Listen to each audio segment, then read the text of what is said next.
Today I have a wild update with another round of newly released shocking documents about my New Zealand ban that I'm asking you to share far and wide because, as you'll see in a moment, the New Zealand press is not only conspiring with the state, they are the instigators.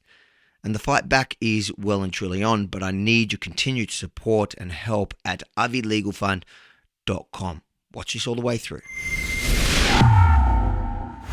Earlier this year, I was banned from entering New Zealand to report on an anti-government protest. At the time, Immigration New Zealand publicly claimed it was because of a previous minor criminal conviction, even though it clearly didn't meet the threshold. But that didn't stop the mainstream media from regurgitating their lie.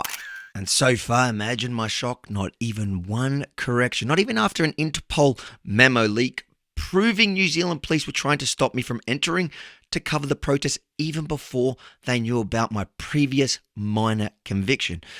And not a correction after the Freedom of Information request revealed an internal communication where their real fear was written down in black and white: my propensity to incite and agitate people with other views. Shocking in a democracy, isn't it? But unlike the mainstream media fake news, an alternative news source in New Zealand, appropriately called the BFD, has been hunting for the truth. And this week they received another 285 pages of shocking internal communications, which, if you like, you can and you should read the full documents at avilegalfund.com. But I'll quickly go through a couple of new concerning things we've learnt from this release that I need your help sharing. The first thing, which we've suspected from the beginning but had no proof until now, the whole saga all started with a defamatory and baseless smear email from a New Zealand Herald reporter that our lawyers are now following up, but that's another story. In this email, the so-called journalist Akula Sharma to the New Zealand Immigration, she asked what they plan to do about two far-right commentators and misinformation super spreaders that are posing as reporters, and then claims to know that I have been convicted of, and I quote, a serious conviction for assault and more domestic violence offences. Complete and utter fake news. My conviction is for a summary offence, which by definition is not a serious conviction. And nor do I have more domestic violence offences or convictions. Those lies were the catalyst for everything that ensued. Hence, the lawyers are involved, and I believe the legal term is serious damage. I'll update you on that story as it develops. But after this email from Akula Sharma at the New Zealand Herald, a senior immigration official responded in internal communications that it seemed a bit thin. So Section 15, which clearly states my conviction would have to carry a prison sentence of 12 months, wouldn't work, as it was just a summary offence with a small fine, contrary to Akula's defamatory email. But then the immigration official asked if Section 16 was an option where police could recommend the minister ban me for one of the following: I'm likely to commit an offence in New Zealand that is punishable by imprisonment, or likely to be a threat or risk to security, or likely to be a threat or risk to public order, or likely to be a threat or risk to public interest, or am a member of a terrorist entity designated under the Terrorism Suppression Act of 2002. Remember, this immigration officer who just admitted that my insignificant criminal conviction looks a bit thin is now suggesting police recommend one of those reasons, while recognising in the same memo that I do indeed have journalistic credentials. So in summary, he's asking, how do we legally ban a journalist we don't like from coming to New Zealand to report on an anti-government protest? And to that insane idea, another senior official warned that they wouldn't have enough to offload me under Section 16 because I could legally cover a legitimate protest, and it was obviously not an act of terrorism. This is a stinger.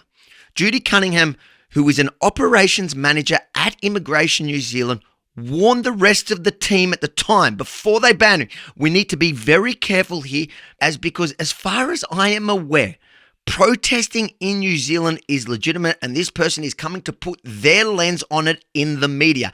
It may not be how we see it personally, but I don't think it is illegal. Again, those are the words of a senior official, Judy Cunningham, clearly feeling uncomfortable with the abuse of power and direct assault on freedom of the press in New Zealand in 2022. She saw right through what was happening and said something. Her advice is clear: we can't use Section 16. This whole thing looks sus. But if you're going to do anything, you'll have to apply Section 15, even though, as her colleague put it, it's a bit thin because it doesn't meet the threshold. So, at the last moment, they switched their excuse, ditching Sections 16 and 15, instead running with A525 immigration guidelines of character requirements for people applying for residence visas, even though that's obviously not what I was doing and has likely never ever been applied to anyone coming on a visa waiver like I was. Oh, before I forget, remember how Jacinda Ardern claimed that no minister of hers was involved? And just to be absolutely clear, this is not something that, as I understand, would come to up to a ministerial level decision. I understand that it is solely for immigration, and it's not something I had any awareness of until I saw some commentary online. And I'm sure you're going to be shocked to find out that that was another lie by Jacinda Ardern that's been exposed by this latest round of documents. And the team at BFD tell me that they've now filed to get a hold of those full communications too. I would check out their full breakdown on these documents. They did a great job. It's real journalism, unlike the New Zealand Herald. You can find the link below. For now, with your help, our fight continues. New Zealand Immigration has demanded that I go and get a fingerprint and name check by the Australian Federal Police as a final step in my application. I know they have everything, they don't need it, but the lawyers advise that it's a legal stalling tactic that we need to comply if we want to get it done. So the next available appointment is January, which I've booked because I will jump through every single hoop to get there or get these corrupt officials in front of a judge. I am, with your continued generosity and support at avilegalfund.com, going to get to New Zealand to tell the other side of the story from across the ditch. And as usual, I'll keep you posted with any updates as they unfold. If you think it's important for the world to see how crooked the New Zealand government and how incestuous their relationship with the mainstream media is, then make sure to share this far and wide. And if you're willing and able to help my fight back, please give what you can at avilegalfund.com. It's cost us thousands already, and they're trying their best to drag their feet because they're hoping we'll give up or run out of means to carry on. And I'll never give up. That's one thing about me. I'm coming. I just need your help to ensure that I don't run out of the funds to cover the associated mounting costs. avilegalfund.com. Please continue supporting this critical fight. avilegalfund.com. I can't do it without you.